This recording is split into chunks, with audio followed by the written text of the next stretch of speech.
आप और मैं दो इंसानों की तरह साथ बैठे हैं।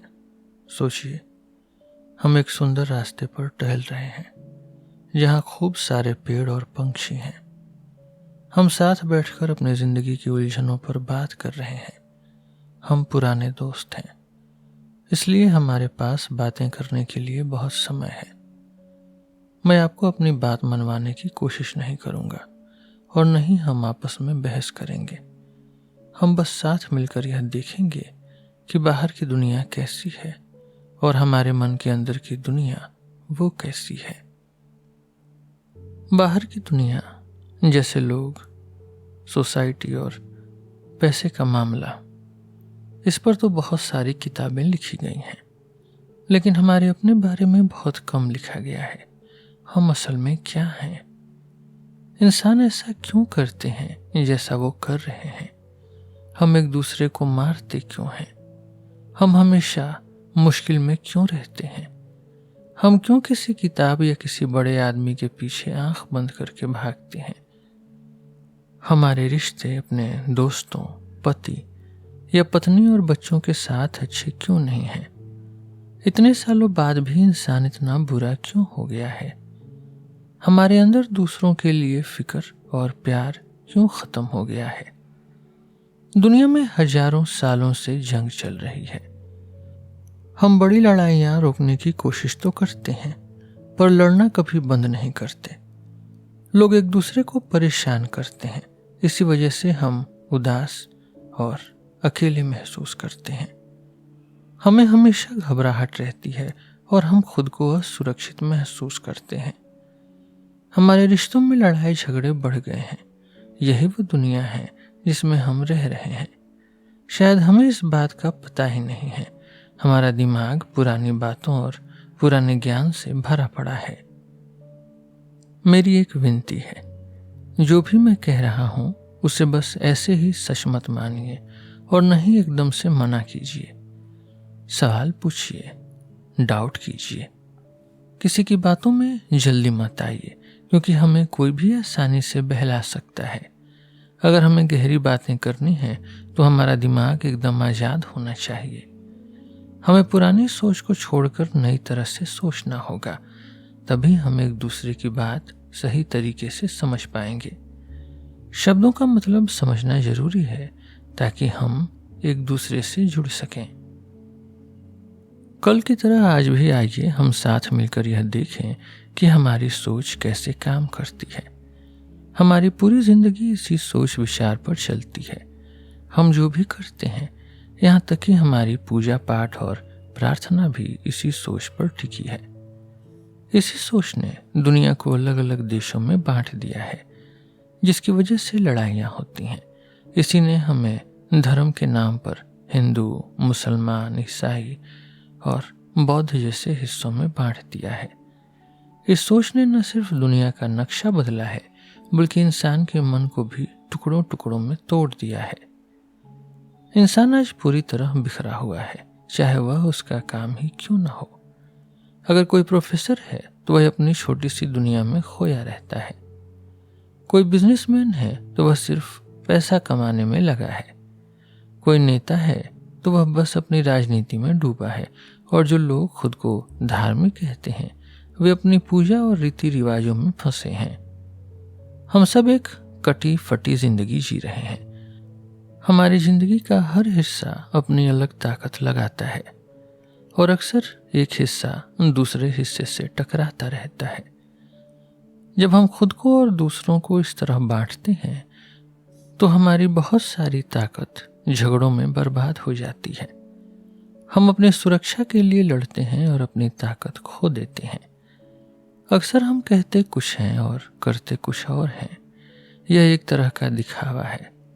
इन सब चीजों से हमारा दिमाग बुरी तरह बंध गया है। सच तो यह है कि हमारा दिमाग बचपन से ही प्रोग्राम कर दिया गया है। जैसे कंप्यूटर में जानकारी भरी जाती है, वैसे ही हमें हिंदू, मुसलमान या ईसाई बनने की शिक्षा दी गई है। जब तक हम इस पुरानी सोच और बंदिशों से आजाद नहीं होंगे, तब तक हम अपनी मुश्किलों का कोई हल नहीं निकाल पाएंगे। हमें अपनी समस्याओं को सुलझाने के लिए एक नए औजार या नए तरीके की ज़रूरत है। मैं आपको वह तरीका नहीं बताऊंगा, बल्कि हम साथ मिलकर उसे ढूंढेंगे। इसके लिए हमें हर उस बात पर सवाल उठाना होगा और शक करना होगा जो हमें एक दूसरे से अलग करती है। यह धरती बहुत सुंदर है, पर हम इसे धीरे धीरे बर्बाद कर रहे हैं। यह धरती हम सब की है, सिर्फ किसी एक देश की नहीं। हमें यहाँ समझदारी और खुशी से रहना चाहिए, लेकिन हम कंप्यूटर की तरह प्रोग्राम हो चुके हैं। पिछले हजारों सालों से हमारे दिमाग को इसी तरह ढाला गया है। क्या हम इस पुरानी प्रोग्रामिंग से पूरी तरह आजाद हो सकते हैं? अगर हम इस रुकावट को पार नहीं कर पाए तो नई बातें करने का कोई मतलब नहीं है। बहुत दूर तक जाने के लिए हमें पहला कदम उठाना ही होगा। क्या हम एक दूसरे की बात समझ रहे हैं, या मैं बस खुद से ही बातें कर रहा हूं? अगर मैं खुद से बात कर रहा हूं तो मैं यह काम अपने कमरे में भी कर सकता हूं, लेकिन अगर हम साथ बैठकर बातचीत कर रहे हैं तो उसका मतलब तब है जब हम दोनों एक ही समय पर एक ही गहराई से बात को समझें। यही असली प्यार है और यही सच्ची दोस्ती है। इसलिए यह कोई आम भाषण, कोई आम लेक्चर नहीं है। हम सब मिलकर अपनी इंसानी परेशानियों की जांच पड़ताल कर रहे हैं और उन्हें सुलझाने की कोशिश कर रहे हैं। इसके लिए बहुत सब्र चाहिए। हम अक्सर बहुत जल्दी में रहते हैं कि कोई हमें फटाफट कुछ बता दे, लेकिन सब्र का मतलब है कि हम किसी नतीजे पर पहुंचने की जल्दी न करें, बल्कि धीरे धीरे एक एक कदम आगे बढ़ें। जैसा कि मैंने कहा, हमें प्रोग्राम किया गया है। हमारा दिमाग एक मशीन की तरह काम करता है। हमारी सोच भी एक मशीन जैसी ही है। हमें बचपन से सिखाया गया है कि हम हिंदू हैं, बौद्ध हैं या ईसाई हैं। हमारा दिमाग इन्हीं बातों से बंधा हुआ है। अब सवाल यह है कि क्या हम इस बंदिश से पूरी तरह आजाद हो सकते हैं? कुछ बहुत समझदार लोग कहते हैं कि यह नामुमकिन है। उनका कहना है कि जो दिमाग सदियों से ऐसा है, वह पूरी तरह साफ और नया कैसे हो सकता है? वे लोग बस इसे थोड़ा बहुत बदलना चाहते हैं।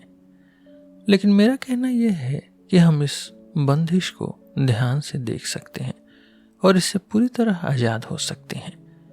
यह जानने के लिए हमें अपने रिश्तों को समझना होगा।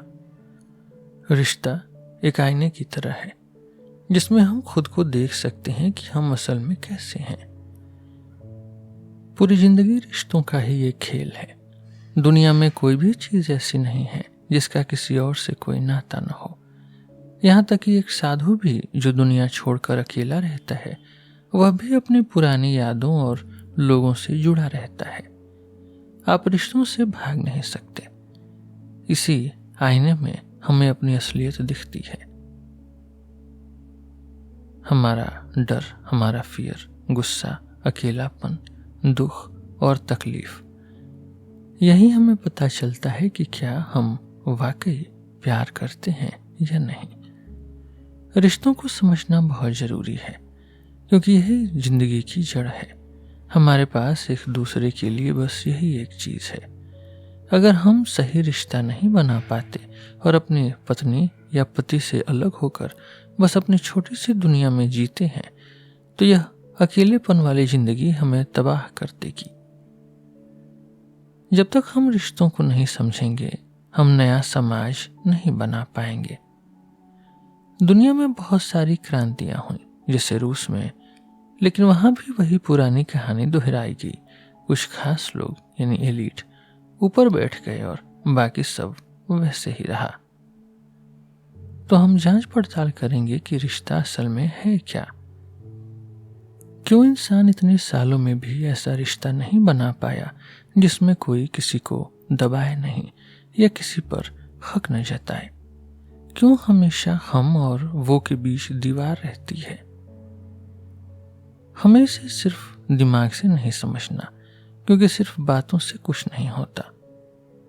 हमें इसे असलियत में देखना होगा, ताकि हम रिश्तों की गहराई और खूबसूरती को देख सकें। हम अपनी रोज की जिंदगी के रिश्तों की बात कर रहे हैं, किसी ख्याली या फिल्मी रिश्तों की नहीं। क्या हमारा वाकई एक दूसरे से कोई नाता है? हमारे बीच जिस्मानी लगाव यानी सेक्स और सुख यानी प्लेजर है। हमारे रिश्तों में एक दूसरे पर हक जताना और जुड़ाव यानी अटैचमेंट है। हम किसी इंसान से, किसी पुरानी बात से या किसी सोच से क्यों चिपक जाते हैं? हमें इस जुड़ाव को इतनी ज्यादा जरूरत क्यों पड़ती है? चलिए अब समझते हैं कि किसी चीज या इंसान से बहुत ज्यादा चिपक जाने का क्या मतलब होता है। अगर कोई अपनी पत्नी, अपने परिवार या किसी चीज से बहुत ज्यादा जुड़ जाता है तो उसका नतीजा क्या होता है? हम किसी से इतना चिपकते क्यों हैं? हमें इस जुड़ाव की इतनी ज्यादा जरूरत क्यों पड़ती है? चलिए अब समझते हैं कि किसी चीज या इंसान से बहुत ज्यादा चिपक जाने का क्या मतलब होता है।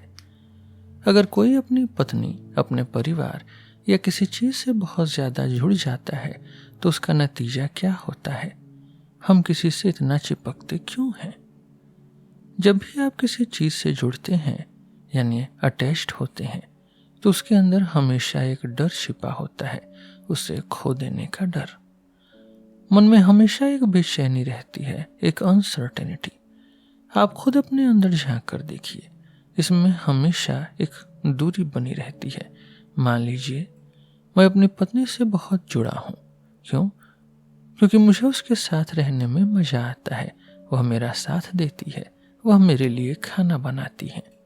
आप तो जानते ही हैं कि मैं क्या कहना चाह रहा हूं। तो मैं उससे चिपका हुआ हूं, जिसका मतलब है कि मुझे जलन होगी, मैं डरा हुआ रहूंगा। इस लगाव का यही मतलब है कि डर और जलन हमेशा बनी रहेगी, और जहां जलन होती है वहां नफरत भी आ ही जाती है। अब आप खुद सोचिए कि ऐसे जुड़ाव या ऐसे अटैचमेंट को प्यार कहा जा सकता है? हमारे रिश्तों में एक और बड़ी बात है। सालों से साथ रहते रहते हम एक दूसरे की एक छवि या फोटो अपने दिमाग में बना लेते हैं। पति के दिमाग में पत्नी की एक फोटो है और पत्नी के दिमाग में पति की। असल में उनका रिश्ता उन दो फोटो के बीच ही होता है। जब हम एक दूसरे की फोटो से रिश्ता निभा रहे हैं तो हम उस असली इंसान को तो कभी देख ही नहीं पाते।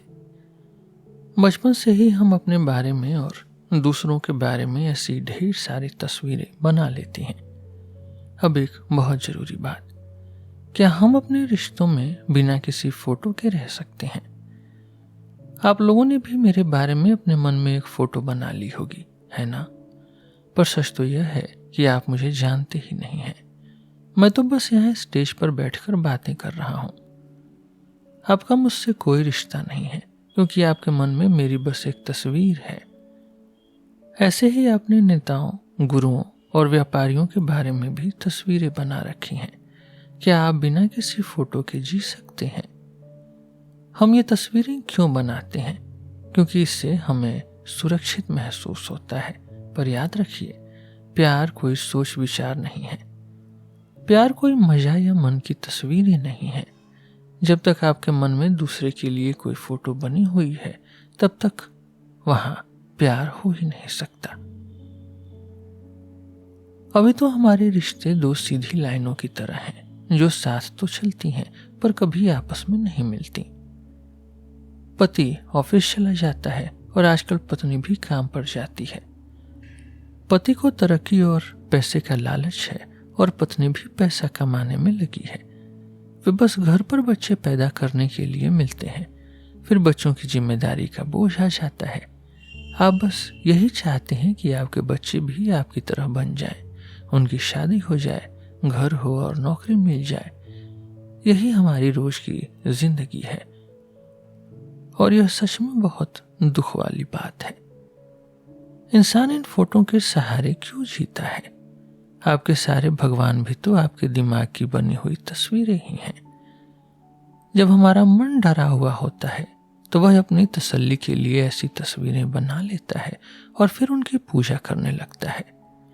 यह सोच का एक खेल है जो हमें धोखे में रखता है।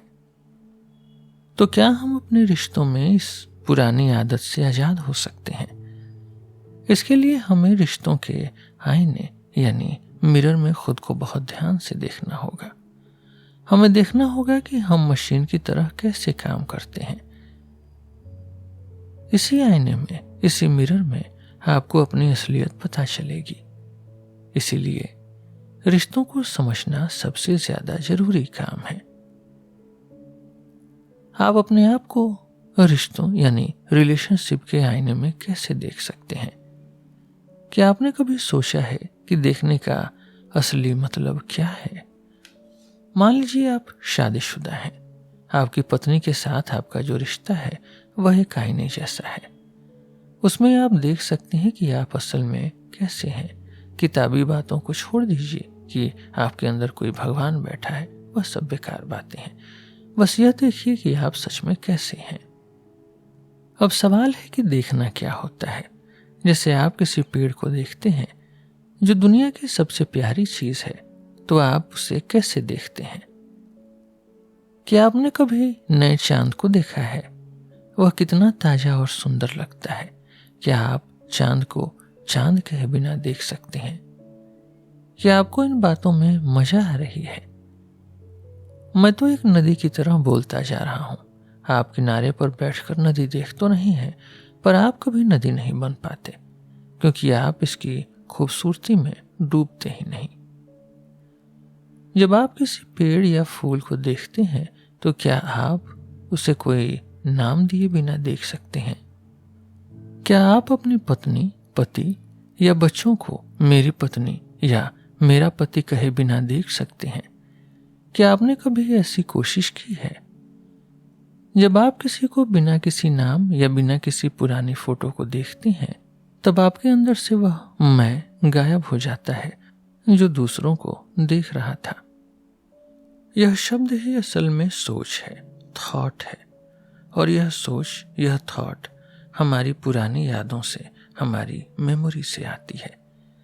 आपकी पुरानी यादें और मन की तस्वीरें आपके और दूसरे इंसान के बीच दीवार खड़ी कर देती हैं।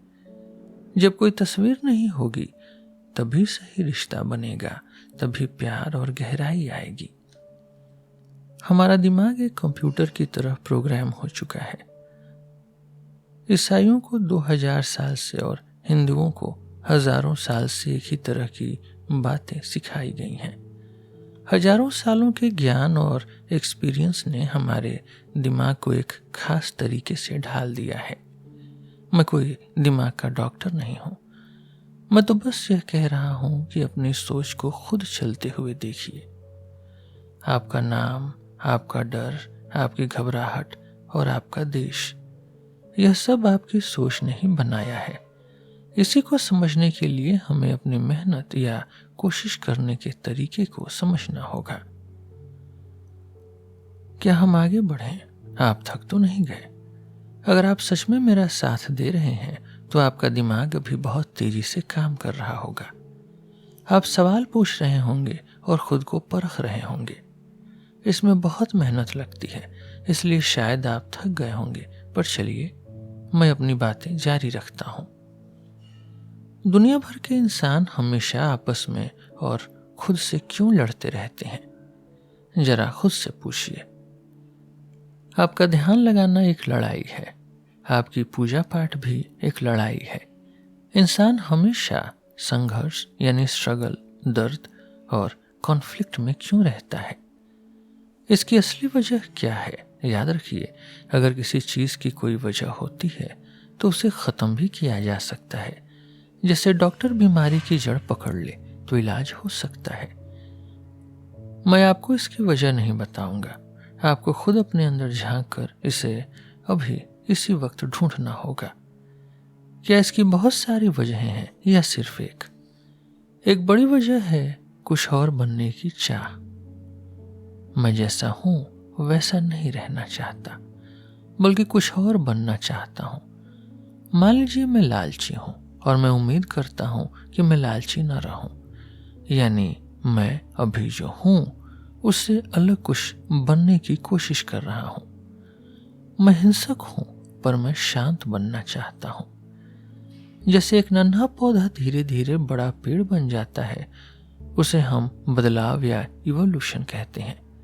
एक छोटा क्लर्क मैनेजर बनना चाहता है, मैनेजर मालिक बनना चाहता है। इसमें समय लगता है, पर क्या यही कुछ और बनने की सोच हमारे अंदर लड़ाई यानी कॉन्फ्लिक्ट पैदा करती है? मैं अभी क्या हूं और मुझे क्या होना चाहिए? इन दोनों के बीच जो खिंचाव है, जो कॉन्फ्लिक्ट है, क्या वही सारी लड़ाई की जड़ है? क्या यह समय ही दुख और लड़ाई की वजह है?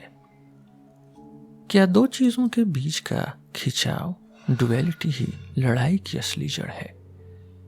बाहर की दुनिया में तो दो चीजें अलग अलग होती ही हैं, जैसे अच्छे कपड़े और बुरे कपड़े, अच्छी कार और बेकार कार।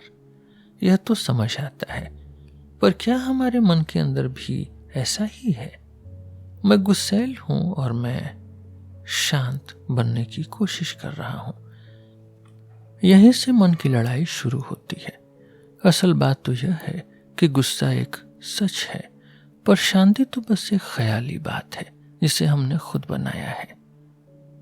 जब हम जो हैं इसको छोड़कर जो होना चाहिए के पीछे भागते हैं तो मुसीबत शुरू हो जाती है। अगर हम जो होना चाहिए की जिद छोड़ दें तो मन की सारी लड़ाई खत्म हो जाएगी।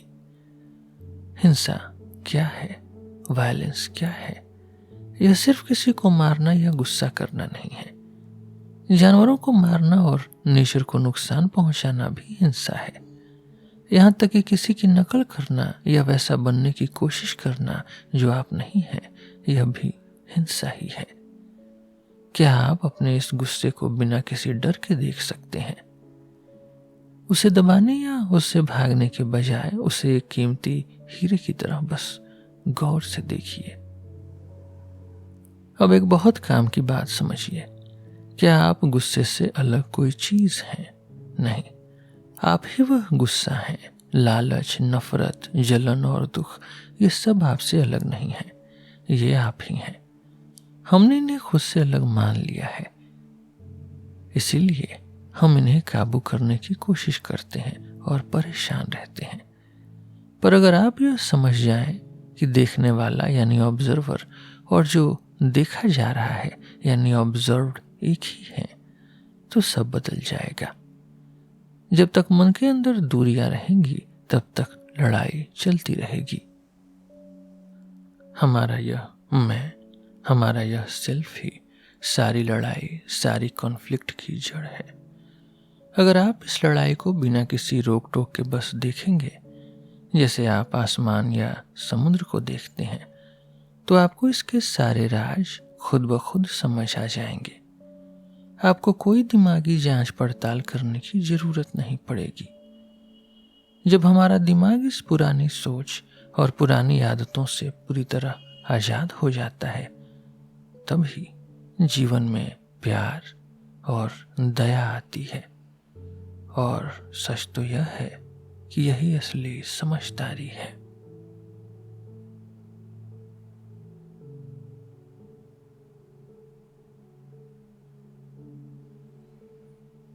आज के एपिसोड में बस इतना ही।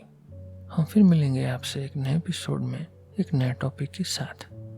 मेरा नाम है रोहित और आप सुन रहे थे सिलेबस विथ रोहित। धन्यवाद।